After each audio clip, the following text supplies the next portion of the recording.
Você já se sentiu preso em uma névoa? Como se o mundo ao seu redor estivesse em câmera lenta e a alegria, a alegria fosse apenas uma memória distante?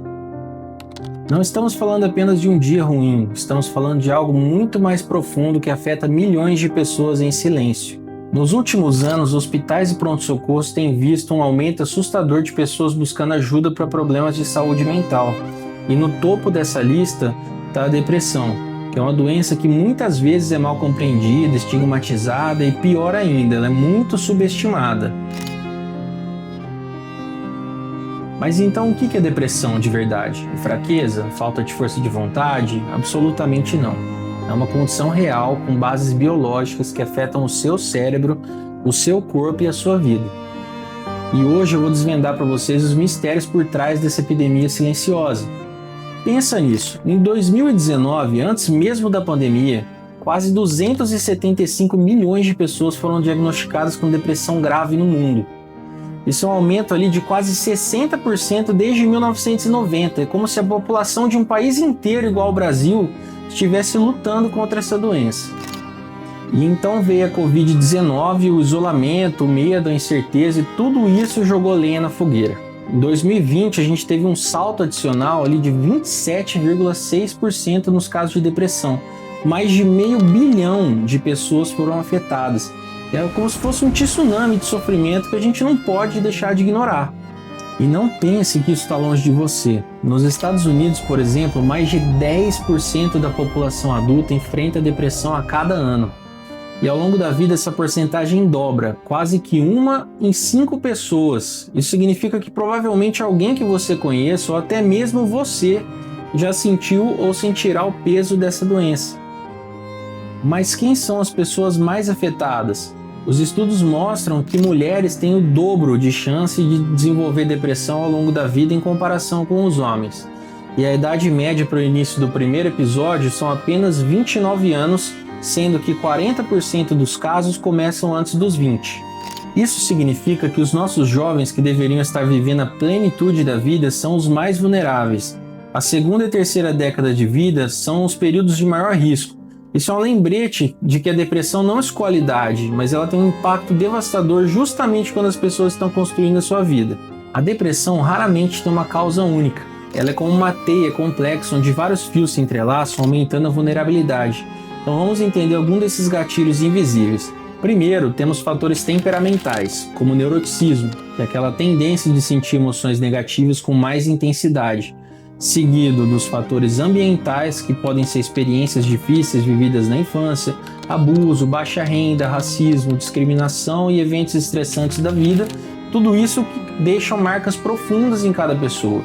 Mas e a genética? Se você tem um familiar de primeiro grau com depressão, seu risco pode ser de 2 a 4 vezes maior, representando cerca de 40% de chance de desenvolver a doença. Além disso, adultos jovens de 18 a 29 anos têm 3 vezes mais chance de desenvolver depressão do que pacientes idosos acima de 65 anos. E sim, a etnia pode influenciar, com estudos mostrando menor prevalência em alguns grupos afro-americanos e hispânicos nos Estados Unidos. A depressão não é apenas tristeza, é uma doença que rouba anos de vida produtiva e feliz. Em 2019, o transtorno depressivo maior foi responsável por 37,2 milhões de anos vividos com incapacidade. Para você ter uma ideia, isso significa que a depressão é a principal causa de incapacidade entre todos os transtornos mentais do mundo. Em 2017, a depressão era a terceira maior causa de incapacidade do mundo, perdendo apenas para dor lombar crônica e dores de cabeça. O impacto disso é gigantesco. Perda de produtividade, sobrecarga do sistema de saúde, aumento do risco de suicídio. A depressão é um problema de saúde pública global que exige a nossa atenção. A depressão, para muitos, não é um evento isolado, é uma jornada de altos e baixos. Em média, pacientes relatam quase 4 episódios ao longo da vida, sendo que cada um pode durar cerca de 6 meses. E a maioria desses casos não é leve, quase 40% são moderados e quase 50% são graves. Isso reforça que a depressão é uma doença séria, que precisa de intervenção e não apenas de esperar passar o tempo. Como saber se é depressão e não apenas uma tristeza passageira? O Manual dos Profissionais de Saúde, o DSM-5, que diagnostica diversas doenças psiquiátricas, nos dá 9 sinais claros. você precisa apresentar pelo menos 5 deles quase todos os dias por pelo menos 2 semanas. E isso precisa estar te trazendo um prejuízo funcional, atrapalhando a sua vida. A gente está falando de humor deprimido na maior parte do tempo, perda de interesse ou prazer em quase tudo, a famosa anedonia, mudanças drásticas no peso ou apetite, problemas de sono, insônia ou hipersonia, que é dormir demais, agitação, lentidão psicomotora, fadiga constante, sentimentos de inutilidade ou culpa excessiva, dificuldade de concentração ou indecisão e a mais preocupante de todas, que são os pensamentos recorrentes de morte ou tentativas de suicídio. E o ponto crucial, tá? A anedonia, que é essa perda de prazer, ela está fortemente ligada a pensamentos e tentativas de suicídio. Se você conhece alguém que está sentindo isso é um alerta máximo. A boa notícia é que a depressão tem tratamento, e os 2 pilares são a psicoterapia e os antidepressivos. O que os estudos nos dizem?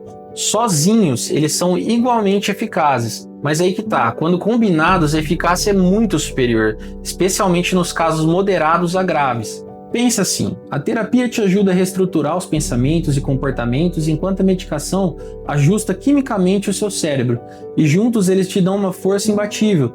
E a terapia ainda tem um bônus, seus benefícios tendem a ser mais duradouros segundo os estudos.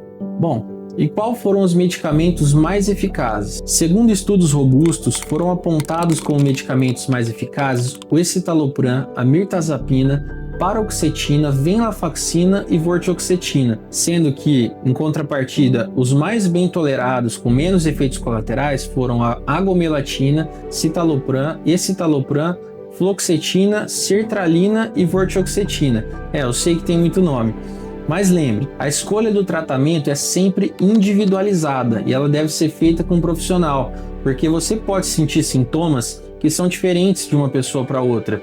Então tem, por exemplo, medicações que podem piorar a questão do peso e tem medicações que podem melhorar. Se você é uma pessoa que está sofrendo com obesidade, talvez seja mais interessante iniciar um medicamento que também tenha isso como um efeito. Por isso é tão importante a avaliação com um psiquiatra. E se a situação for crítica?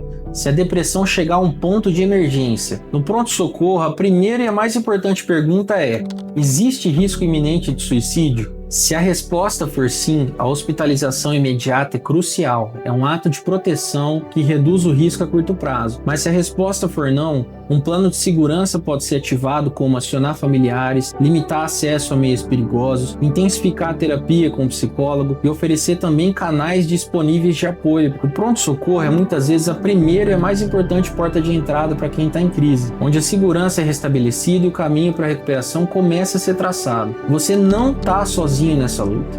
A depressão é uma doença complexa, mas ela não é uma sentença. Ela tem tratamento e o primeiro passo é o reconhecimento. Identificar sinais, buscar ajuda profissional e entender que não há vergonha em pedir apoio. Se você se identificou com algo aqui ou conhece alguém que possa estar passando por isso, não hesite. Busque ajuda.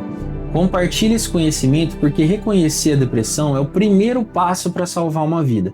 Juntos, podemos desvendar essa epidemia silenciosa e construir um futuro com mais saúde mental. Só uma última mensagem. Todas as informações desse vídeo são baseadas em estudos científicos e diretrizes médicas renomadas. As fontes completas eu vou deixar na descrição do vídeo, para que você possa se aprofundar mais no tema. Aqui eu me despeço de vocês com uma última mensagem. Nossa maior fraqueza está em desistir. O caminho mais certo de vencer é tentar mais uma vez.